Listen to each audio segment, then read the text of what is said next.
শ্রীলঙ্কার গল টেস্ট কোন পথে? টেস্টের তৃতীয় দিনে সমাপ্তি হয়েছে, কিন্তু এখনও প্রথম ইনিংসেরই পরিসমাপ্তি হয়নি। তাই বাকি 2 দিনে ফলাফল ড্রয়ের পথেই আভাসটা দিচ্ছে বেশি। তবে একই উইকেটে বাংলাদেশ ও শ্রীলঙ্কার ব্যাটিং ইনিংসের পার্থক্যটাও অনেক। ঠিক যে 22 গজে স্বাগতিকরা দ্রুতগতির ইনিংসে নজর দিয়েছে, সেখানে বাংলাদেশের ব্যাটাররা টসে জেতার ফায়দা তুলতে পারেনি পুরোপুরি। প্রথম নিশাঙ্কা ক্যারিয়ার সেরা ইনিংসের জন্ম দিয়ে যখন ফুরফুরে মেজাজে, তখন গলে বাংলাদেশের বোলারদের ভগ্নদশা প্রকাশ্যে।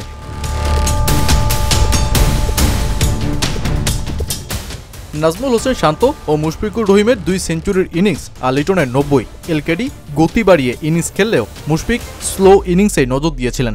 নাজমুল শান্ত উইকেটে টিকে থাকার উপরই বেশি নজর দিয়েছেন। তাই 153 ওভার 4 বলে অল আউট হওয়া বাংলাদেশের 600 রান করার সুযোগ থাকলেও ওভার প্রতি 3.22 গড়ে রান বাংলাদেশের ইনিংস থামিয়ে দেয় 495 রানে। শ্রীলঙ্কা অবশ্য গল টেস্টে সেই 600 রানের পরিকল্পনাতে এগোচ্ছে। লাহিরু উদারার সাথে প্রথম নিশাঙ্কার দ্রুতগতির 47 রানের ইনিংস, এরপর দীনেশ চান্দিমালের সাথে নিশাঙ্কার 157 রানের জুটি। এমনকি ক্যারিয়ারের শেষ টেস্ট খেলতে নামা অ্যাঞ্জেলো ম্যাথিউজের সাথে নিশাঙ্কার যোগ করা 89 রানের জুটি তৃতীয় দিন জুড়ে টাইগার বোলারদের হতাশার গল্পই লিখেছে। এক প্রান্ত আগলে থেকে 256 বল খেলে হাসান মাহমুদের বলে যখন বোল্ড প্রথম নিশাঙ্কা, তখন তার রান 187, যা কিনা তার টেস্টে ক্যারিয়ার সেরা স্কোর। আর যে ইনিংসের মধ্য দিয়ে নিশাঙ্কা ছুঁয়ে ফেলেন 17 টেস্টে 1000 রানের গণ্ডি। দিনের শেষ বেলায় এই ব্যাটারকে 200 রানের আগেই আউট করে মাঠ ছাড়ে বাংলাদেশ। তবে স্বাগতিক শ্রীলঙ্কা বাংলাদেশের না পারা কাজটাই তো করল দিন জুড়ে।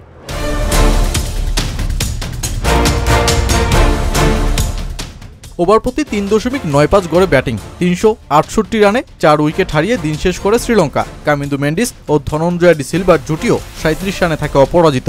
তাই চতুর্থ দিনে দলটা 600+ স্কোরের পথে এগোবে। সেক্ষেত্রে টাইগার বোলারদের নতুন বলে শুরুর সকালে চাপ থাকবে এই জুটি দ্রুত গড়িয়ে দেওয়ার, কেননা গলের উইকেটে শেষ দিনে বল ঘুরবে বলেই মনে হচ্ছে।